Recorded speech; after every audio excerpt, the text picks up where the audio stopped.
I was just making a list now of the 10 ways to kill someone without leaving a trace. One of the ones that I think is the best one is you inject someone with coffee, caffeine, just inject coffee into their bloodstream, gives them a heart attack, and it's untraceable. Later on, they do an autopsy and they just discover caffeine in your system.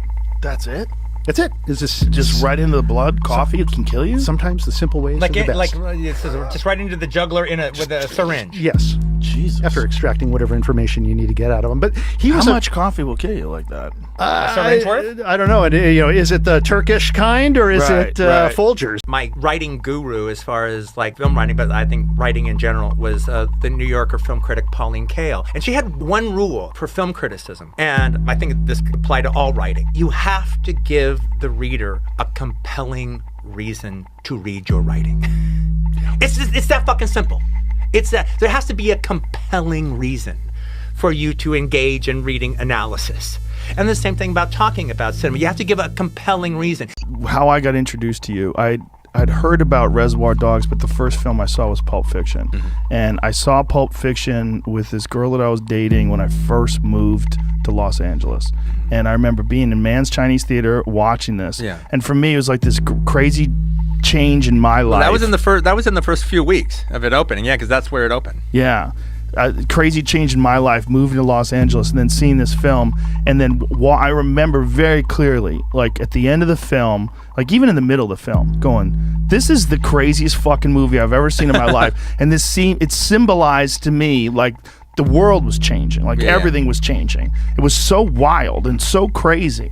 It was a film it was unlike anything I'd ever seen before. All the different timelines, how you interwove everything together, but the violence and the chaos and the humor of all of it, people walked out of that movie theater fucked up. I did fall asleep for a few years. Working at that store, I just got caught up in the little life there. It's one of those things where it's this isn't my dream. This isn't what I wanted to do, working at a video store for years. I wanted to actually make movies. It's not my dream, what I'm doing.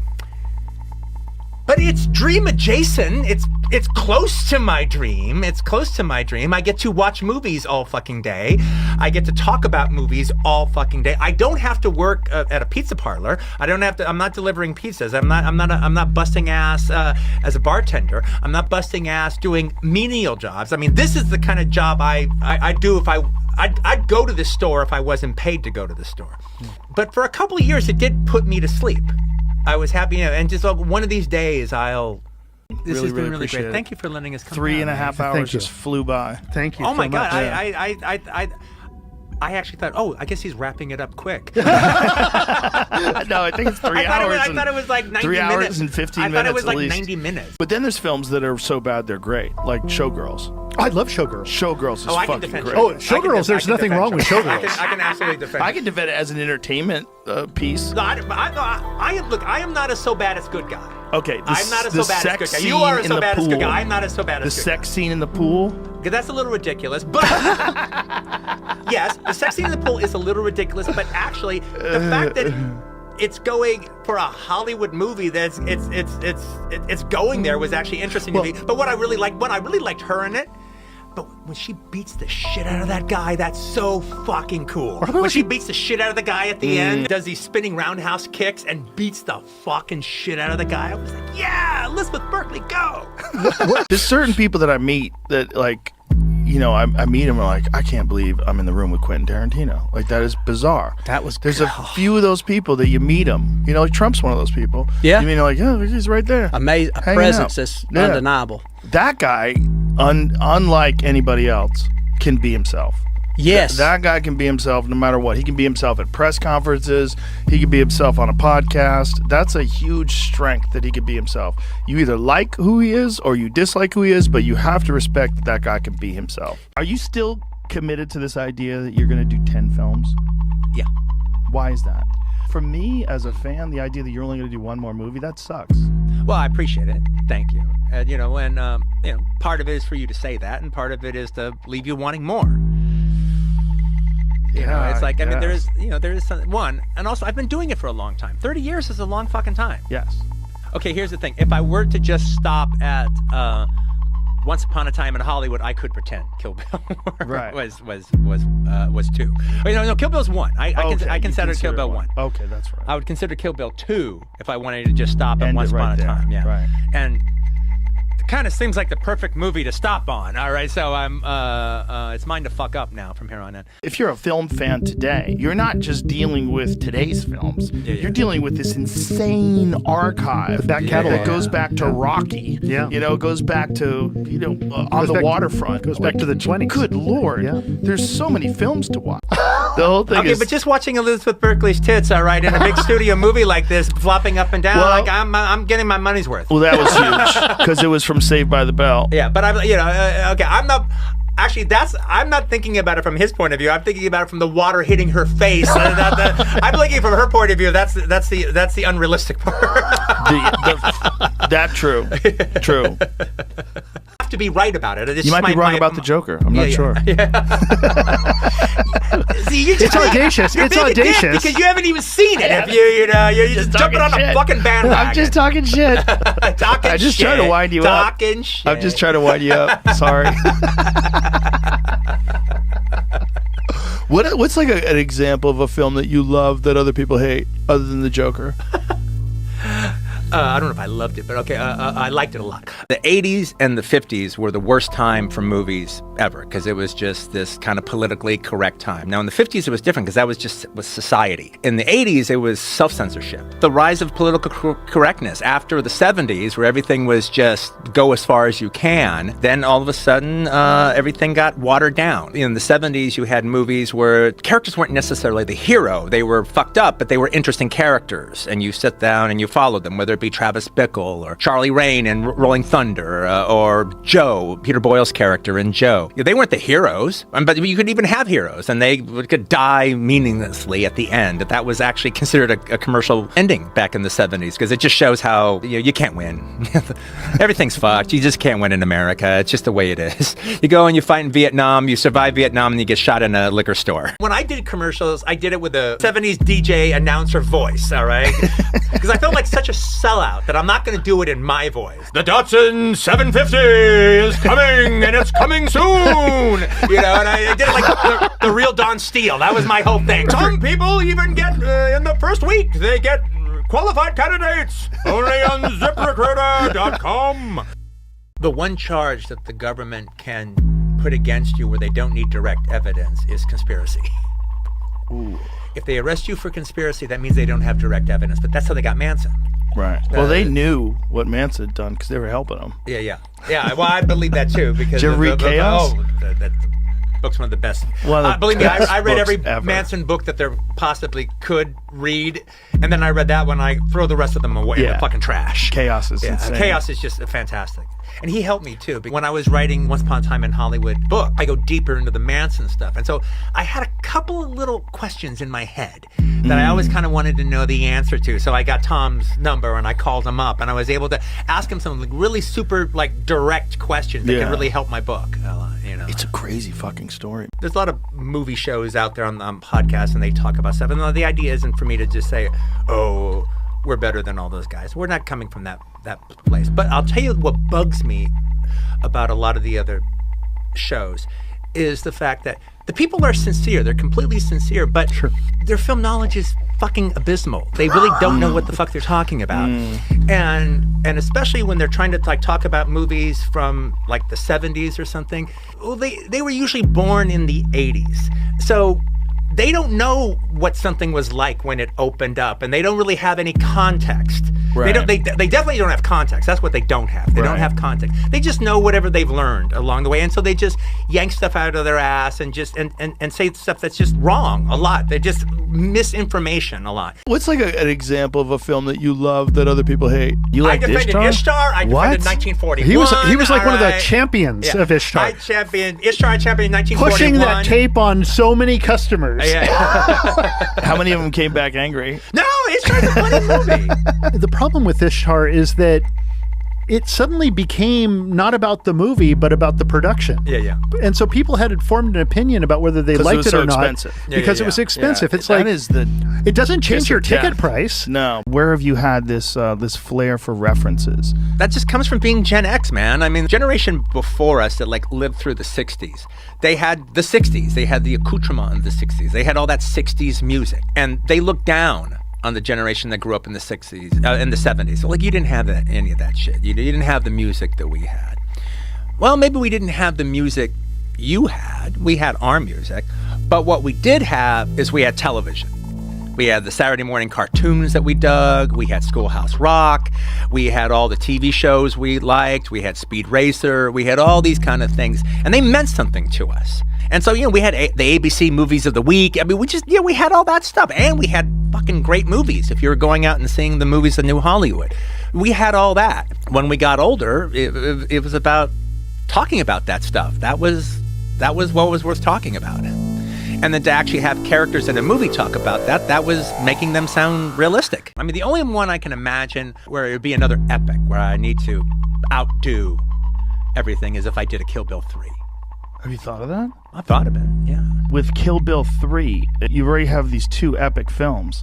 Is there like something that you felt was unresolved in the first two, or would you like to revisit the characters? Well, I think it's just revisiting the characters 20 years later, just imagining the bride and her daughter, Bibi, having 20 years of peace.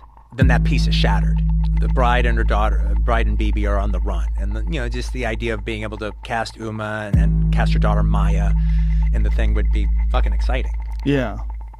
No. And Elle Driver's still out there. Sophie Fatale got her arms cut off. She's still out there. Right. They all got Bill's money. Actually, Go-Go had a twin sister, Chiaki. And so, like, her twin sister could show up. Everyone talks about how great television is now, and it's pretty good, I gotta say. But it's still television to me. What's the difference between television and a good movie? Because a lot of the TV now has the patina of a movie. They're using cinematic language, all right, to get you caught up in it. But at the end of the day, it's all just a soap opera. They've introduced you to a bunch of characters. You actually kind of know all their backstories. You know everybody's connection with everybody else. And, they spend some time selling that out. And then everything is the compellingness of the soap opera. I try to watch at least one movie every episode that I haven't seen. And sometimes it's like, well, I haven't seen it since I was 12. I was a big champion about stuff. Now I'm not such a champion. Now I see all the problems with it. All right, but I will watch something that I haven't seen since I was 22, and I saw it like the day it opened. I watch it again. I think I just lost my train of thought. Stanley Kubrick, who's one of my favorite filmmakers, who I'm always thinking about his zero-point perspective, his reverse tracking shots. I just love the intention of his shots and how he assembles his movies. Kubrick was such an odd one. Like, his films were so different. And he was a weird guy, too. He did, like, complex mathematics in his spare time. Yeah, he's a weird guy, but he was also, I think, thinking 3 steps ahead of everybody at any kind of given moment. I just pulled my script from Eyes Wide Shut. I had a script that was from set. The movie was recut and changed after his death. And they will deny it. But as a student of Kubrick, I'm watching the movie and I'm like, well, Kubrick wouldn't do that. Kubrick wouldn't do that either. Kubrick would have trimmed this scene. I didn't know they recut it after his death. Okay, so apparently I think they finished it. Well, that's the party line. That's their version. That's the party line. But what it taught me, actually, because I was a filmmaker and I was up my own ass most of the time. But what it kind of taught me was, be compassionate to other people, because you might not know it, but they might be going through shit in their lives. God forbid it be something health related, which is almost out of your control. But, people are suffering and people are struggling. And I used to be a lot more cavalier about people and not really care as much. Now I'm acutely aware of people and, what they may be going through. Comes in. But you're making it just sound a little bit more cynical than it was. You are making it sound more cynical than more like the challenge. You guys are like a married couple. Well, yeah, but it's totally we're like a married couple. It wasn't that without the benefits. Tell them the whole story, honey. Just tell them the whole story. One, make a genre movie. 2, explain the scene. I'm going to. I said explain the scene. Don't tell me what you felt about at that moment. You missed the exit. The scene was a replacement for another scene. The I know, example. but the frustrating part for me about what you're talking is like I don't care how the sausage was made. I like the sausage. I wanted you to talk about the sausage, not the factory. You don't want to know what's in that sausage. I wanted to just You have no interest in I wanted to hear that. about the Italian sweetness. Well, it was very sweet, but it started off sour. Remember that customer who used to come in and he would bring in like a rock of cocaine? Oh, yeah. Drop it on the counter, like a rock of cocaine. Boys, here. The guy's name was Tuttle. The size of Tuttle. Tuttle. The size of a coffee mug. And he would bring us these things. He was a cocaine dealer, and the thing is, he would rent. We'd let him take the movies out and come back whenever he wanted. Whenever you want. Yeah. And he would come in and he'd get his films, and then he would like either open up a little like skull can. Yeah. All right, with a bunch of coke. I remember that skull can. Boom. All right. There you go, boys. On the counter. There you go, boys. Have a ball. Have fun. Jesus Or he'd take out a Christ. Coke rock and just like, bam! Like throw it on the counter and it bounce off of you. And go, there you go, boys. See you later. See you in 2 weeks. Like a baseball. I think one of the most magical things about movies is it can speak to you at different times of your life. So you might see a movie and not like it. And then, people might see Joker 2 today and not really care for it. And then 5 years from now, revisit it and watch it again. And you're in a different place. Culture is in a different place. Everything's in a different place. And you have a different perspective on the movie. And maybe you like the movie. I hated Blade Runner when it first came out. Did not like the film. I thought it was awful. Like boring, muddled, like everything that was wrong. And suddenly I'm seeing Kubrick shots in the end from The Shining. Like Roger would say, Blade Runner should be called Blade Crawler. No, I was really hard. I was really hard on movies. I was a really angry young guy. And He was such a prick about shit. He's a completely different guy, all right? Now he's like bends over backwards to be nice about something. I go, who the fuck is this guy? Humbled by life. Look, Quentin, this is a movie that anybody can watch. But with that torture scene, you're gonna alienate women. They're not going to want to see this. So you're putting your own movie in a little box. But without that scene, anybody can go and see this movie and everybody will enjoy it. And that's kind of actually where I became me, because Harvey was used to winning these type of arguments. And he had a bunch of yes men going, yeah.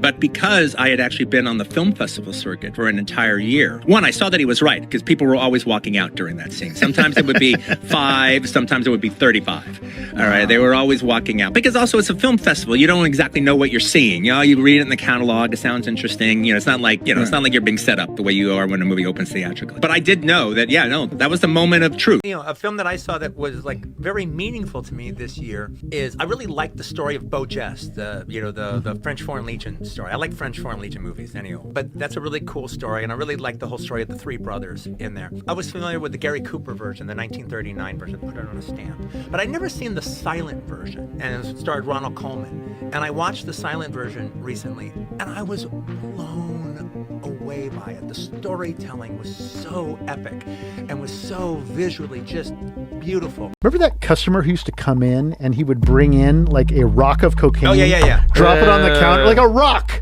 of cocaine. Boys, here. The guy's name was Tuttle. The size of Tuttle. Tuttle. The size of a coffee mug. And he would bring us these things. He was a cocaine dealer, and the thing is, he would rent. We'd let him take the movies out and come back whenever he wanted. Whenever you want. Yeah. And he would come in and he'd get his films, and then he would like either open up a little like skull can. Yeah. All right, with a bunch of coke. I remember that skull can. Boom. All right. There you go, boys. On the counter. There you go, boys. Have a ball. Have fun. Jesus Or he'd take out a Christ. Coke rock and just like, bam! Like throw it on the counter and it bounce off of you. And go, there you go, boys. See you later. See you in 2 weeks. When you sit back and you talk about that today, does it even seem real? I mean, that you really were working in that video store and that you really did write that? I mean, it's got to be a bizarre whirlwind adventure that your life has been. Well, it was like, in a way, the working at the video store was the part that was real. Everything else was like was the fairy tale. Up until 91, up until I did Reservoir Dogs, any luck that I had was either no luck or bad luck. Everything was always just a big build-up to a horrible letdown. In your life or in your career? In my life, in my my career, but probably my life too, all right? And then all of a sudden, just as bad as everything went up until that time was as good as it went for the next 6 or 7 years. I was selling True Romance. I was going to get like $30,000. And I'd never had $30,000 in my life. I was a minimum wage kid. I was only like making like $150 a week, you know. And At a video store. At a video store, Video Archives in Manhattan Beach. Finally got some money, then I'll shoot on 16 millimeter, this thing that I can shoot in like in a muffler shop or something, which was Reservoir Dogs. Then I showed it to the guy who ended up becoming my partner on the film, Lawrence Bender. And he read it, and he was like, Quentin, this is a pretty good script. I mean, we could actually get real money and make a real movie. And in 3 months, we got actually somebody who was into, not the person who ended up doing it, but we got somebody who was interested in doing it that would have like given us like $600,000. And then we ended up making a deal with Live Entertainment, which was sort of the home video home of Koralko, the big Rambo studio. And they gave us like $1.3 million. Go on a show and I said that I like Joker 2. Well, I say I like Joker 2, and now there's 150 articles that come out on all these cannibalized articles. One person listens to the thing and writes an article about it, and then there's 150 rip-off articles on that. And then you read the comments and something like, man, Quinn's a fucking asshole. That movie's fucking sucked. Man, he's a fucking asshole for saying that shit. Why am I a fucking asshole? I doesn't like make the any fucking sense. movie. Yeah. All right? That makes me a fucking asshole? It's crazy. You either like the movie or you don't, all right? And I'm not plugging the movie. I'm not saying, I'm not doing anything, all right? I'm just saying I like it. Who gives a fuck what I like? Right. What do you care what the fuck I like? Right. And also, But then I'll say I didn't see something. Well, he's a fucking asshole, all right? I didn't see it. What do you care what the fuck I see and what I don't see? What the fuck do you fucking care?